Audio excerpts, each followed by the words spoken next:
राधे राधे दोस्तों, आज मैं खड़ी हूँ ब्रज की उस पावन धरा के किनारे जिसे साक्षात भगवान श्री कृष्ण की पटरानी कहा जाता है। श्री यमुना जी कहते हैं वृंदावन की भक्ति यमुना के आचमन से शुरू होती है और पूर्ण होती है। उस ऊंचे टीले पर बैठे मदन मोहन जी के दर्शन से आज के इस सफर में हम ना सिर्फ यमुना की लहरों का सुकून महसूस करेंगे बल्कि चढ़ेंगे उस ऐतिहासिक पहाड़ी पर जहाँ वृंदावन का सबसे प्राचीन मंदिर सीना ताने खड़ा है। तो चलिए मेरे साथ आध्यात्मिक की यात्रा पर।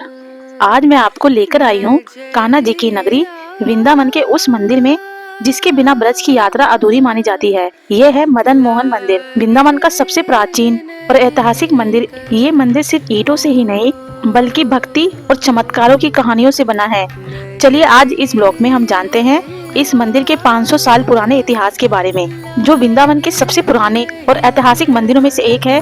ये मंदिर कालीदेह घाट के पास एक ऊंची पहाड़ी आदित्य टीला पर स्थित है।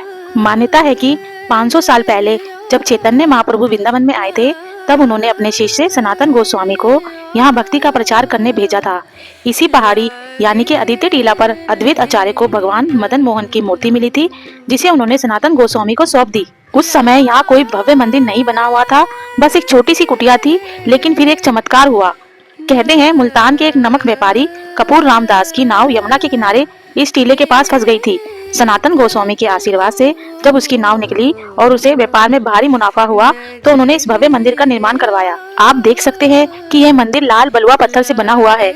इसकी बनावट उत्तरी भारत मंदिरों से थोड़ी अलग है और बहुत प्राचीन है। इतिहास गवाह है कि 1670 के आसपास जब मुगल बादशाह औरंगजेब ने वृंदावन के मंदिरों पर हमला किया था तो इस मंदिर के शिखर को भी नुकसान पहुंचाया गया था। सुरक्षा के लिहाज से भगवान मदन मोहन जी की असली मूर्ति को यहाँ से राजस्थान के करौली में स्थानांतरित कर दिया गया था। आज जो मूर्ति हम यहाँ देख रहे हैं ये प्रतिभू मूर्ति है, लेकिन श्रद्धा और शक्ति आज भी वही है। यहाँ की शांति आपको बांके बिहारी मंदिर की भीड़ भाड़ से अलग एक आध्यात्मिक अनुभव देगी। तो दोस्तों, अगर आप वृंदावन आ रहे हैं तो मदन मोहन जी के दरबार में हाजिरी लगाना मत भूलिएगा। यहाँ का इतिहास और यहाँ की शांति आपको फिर से यहाँ बुलाएगी।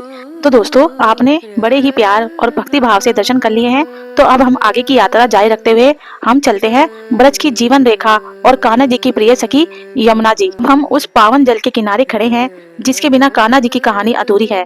ये सिर्फ एक नदी ही नहीं, ये ब्रज की कालिंदी भगवान कृष्ण की पटरानी है। आज के इस ब्लॉग में हम यमुना जी के आध्यात्मिक महत्व से लेकर उसके आज के स्वरूप तक सब कुछ करीब से देखेंगे। पौराणिक कथाओं के अनुसार यमुना जी सूर्य देव जी की पुत्री और यमराज की बहन है।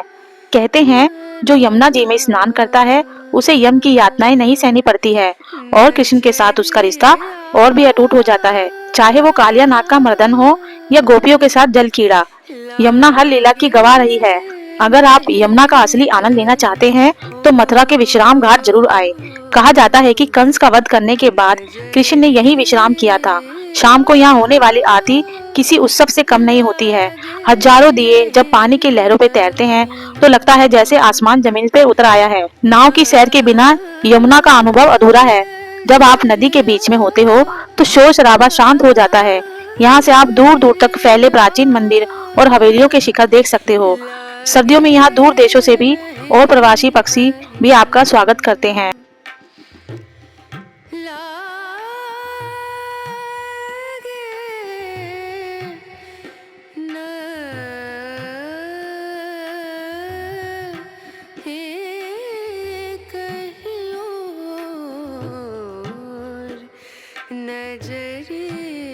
एक कड़वी सच्चाई भी है, हम जिसे माँ कहते हैं उसकी हालत आज बहुत नाजुक है। दिल्ली और आसपास के शहरों से कचरा यमुना के पानी को काला कर रहा है।